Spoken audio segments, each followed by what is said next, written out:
अस्सलाम वालेकुम दोस्तों, अपनी नेक्स्ट वीडियो के साथ मैं मनसब अली। दोस्तों इस वीडियो में बात करेंगे नेशनलिटी के बाद काफ़ी ज़्यादा दोस्त परेशान हैं क्योंकि इंग्लैंड की डेट आ चुकी है अगले साल की 30 जून 2021 तक। इंग्लैंड में जो रहना चाहता है, जो शिफ्ट होना चाहता है बशर्ते दीगर कि उसके पास नेशनलिटी आ चुकी हो यूरोपीय यूनियन के किसी कंट्री की, वो वहाँ पे शिफ्ट हो सकता है। ख्वाह वो अकेला है ख्वाह फैमिली के साथ है, वो इंग्लैंड में 30 जून 2021 तक इंट्री करवा सकता है। ये अथेंटिक खबर है और 100% करेक्ट है। अब बहुत सारे दोस्त ऐसे हैं जिनका टाइम पूरा नहीं हुआ और जो उनको पता है कि वो 30 जून 2021 तक नहीं पहुंच सकेंगे यूके की जो टाइम लिमिट है उस तक उनको नेशनलिटी नहीं मिलेगी। तो वो पूछते हैं कि अब हमारा क्या बनेगा, क्या हम यूके में शिफ्ट नहीं हो सकेंगे, अगर हो सकेंगे तो क्या होगा। फिलहाल तो दोस्तों उन्होंने इसके बारे में कुछ नहीं बताया कि 30 जून 2021 के बाद क्या होगा। लेकिन एक बात जो उनका जो प्राइम मिनिस्टर है जॉनसन, उसने एक बात ज़रूर की है कि यूरोपीय यूनियन वालों को जो वहाँ के नेशनल हैं वही रूल अपनाना पड़ेगा जो कि पहले था 1974 में। कुछ देर ये कानून चला था जब ये थोड़ी देर के लिए अलहदा हुए थे यूरोपीय यूनियन से, फिर 2-3 साल बाद वापस यूरोपीय यूनियन में आ गए। तो उस वक्त यही था कि जो बंदा यहाँ पे आना चाहता है वो वर्क परमिट तलाश करे और यहाँ पे आके काम करे। और सेम उसी तरह का रूल उसने कहा कि अब अप्लाई होगा। जो बंदा यहाँ पे आके रहना चाहता है यूरोपीय यूनियन से, उसकी 90 डेज के लिए एंट्री फ्री होगी सैर सपाटे के लिए। इसी तरह इंग्लैंड वालों की पूरी यूरोपीय यूनियन में एंट्री फ्री होगी 90 डेज के लिए। कोई वीज़े की आपको ज़रूरत नहीं पड़ेगी इंग्लैंड जाने के लिए। अगर आपके पास पासपोर्ट है, फॉर एग्जांपल स्पेन का, इटली का, किसी भी यूरोपीय यूनियन की कंट्री का, पुर्तगाल का आपके पासपोर्ट है तो आपको एंट्री होगी इंग्लैंड की। लेकिन अगर आप वहाँ पे रहना चाहते हैं और काम करना चाहते हैं तो उसके लिए आपको वहाँ पे वर्क परमिट तलाश करना पड़ेगा। वर्क परमिट तलाश करने के बाद आपका जो वहाँ पे एम्प्लॉयर होगा वो आपका वर्क परमिट अप्लाई करेगा गवर्नमेंट को। अप्लाई करने के बाद वो मुतलका गवर्नमेंट से इजाज़त लेके आपका वीज़ा इशू करवाएगा और उस ये सारा प्रोसेस अपनाना पड़ेगा।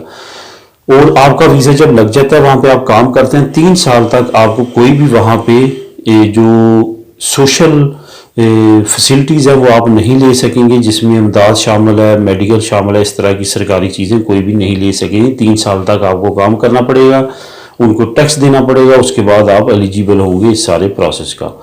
तो अब नेक्स्ट जो बात इसमें आ रही है वो ये है कि जो दोस्तों का ये टाइम नहीं पूरा होगा या वहाँ पे नहीं जा सके या जिनको वर्क परमिट नहीं मिलेगा तो उनके लिए क्या है। दोस्तों एक बात है कि हमारे लोगों का सबसे बड़ा मसला ये है कि जहाँ एक चलता है उसके पीछे तमाम चलना शुरू हो जाते हैं। अब हालांकि इंग्लैंड के हालात जो हैं वो यूरोपीय यूनियन के बहुत सारे ममालिक ऐसे हैं जहाँ से बहुत ज़्यादा बुरे हैं। सिर्फ और सिर्फ हमारे लोग क्या करते हैं कि ज़बान की वजह से या एक शुरू से हवा बना हुआ इंग्लैंड जिसकी वजह से तमाम लोग वहाँ पे तरजीह देते हैं जाने को। उसके बाद वहाँ पे कम्युनिटी ज़्यादा है, वहाँ पे कुछ और चीज़ें एक दो हैं जो जिसकी वजह से ज़्यादा कम्युनिटी वहाँ पे जाने को तरजीह देती है। लेकिन अगर आप सर्च करें तो दुनिया के बेहतरीन रहने के लिहाज से यूरोपीय यूनियन के कंट्री सामने आते हैं जिनके नाम है स्कैंडिनेवियन कंट्रीज।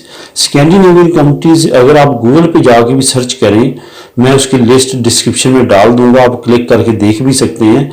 तो आपको दुनिया के बेहतरीन रहने के हिसाब से ममालिक जो हैं वो नॉर्वे, स्वीडन, डेनमार्क, फिनलैंड वगैरह, इन 3-4 मुल्क, स्विट्जरलैंड स्कैंडिनेवियन नहीं है, वो अलग मुल्क है, लेकिन ये 4-5 मुल्क सरफरिस्त आएंगे पूरी दुनिया में। इस 2-3 साल से नॉर्वे दुनिया का नंबर 1 मुल्क आ रहा है। हर साल जो लिस्ट बनती है यूएन में बनाती है उसमें नॉर्वे जो है वो दुनिया का 2-3 साल से नंबर 1 कंट्री आ रहा है रहने के लिहाज से। इस वजह से अगर आप नॉर्वे की स्टडी करें डीपली कि नॉर्वे कैसा कंट्री है, नॉर्वे ऐसा कंट्री है कि उसके पास इतनी पेट्रोलियम निकली है, इतनी ज़्यादा कुदरती वसाइल निकले हैं कि अगर 1 साल तक वो कोई भी चीज़ एक्सपोर्ट ना करे, सिर्फ और सिर्फ पेट्रोल एक्सपोर्ट करे तो 100 साल तक अपनी पूरी आवाम को फैसिलिटीज़ दे सकता है जो अब दे रहा है। वहाँ पे बेशुमार फैसिलिटीज़ हैं, वहाँ पे सैलरी रेट बहुत ज़्यादा अच्छा है। स्वीडन का सैलरी रेट बहुत ज़्यादा अच्छा है। एक चीज़ वहाँ पे मसला है वो है सर्दी वहाँ पे काफ़ी ज़्यादा पड़ती है, इसमें कोई शक नहीं है। लेकिन सर्दी ज़्यादा पड़ने के साथ साथ उनकी सहूलतें भी उतनी ज़्यादा हैं, उन्होंने उसके मुकाबले में सहूलतें उतनी ज़्यादा दी हुई हैं। तो इस वजह से आप बहुत ज़्यादा ज़हनी टेंशन या अजियत में मुब्तला ना हो। काफ़ी दोस्त कमेंट करते हैं कि यूके चला गया तो उसके बाद हमारा क्या बनेगा, हम वहाँ पे जा नहीं सकेंगे। उसके मुतबादल बेशुमार ऐसी अच्छी कंट्रीज़ हैं जो कि यूके के नेशनल लोग ये ब्रेक्सिट होने की वजह से वहाँ से निकल के जर्मनी में रजिस्ट्रेशन करा रहे हैं, स्कैंडिनेवियन कंट्री में करा रहे हैं कि जब ये यूरोपीय यूनियन बाहर निकल जाएगा तो हमारे लिए वहाँ पे रहना मुश्किल हो जाएगा।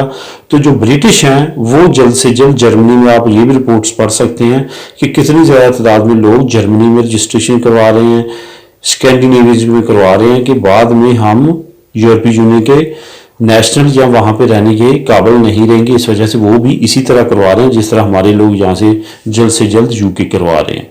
तो इस वजह से बहुत ज़्यादा फिक्रमंद ना हो, अल्लाह ताला बेहतर करेगा।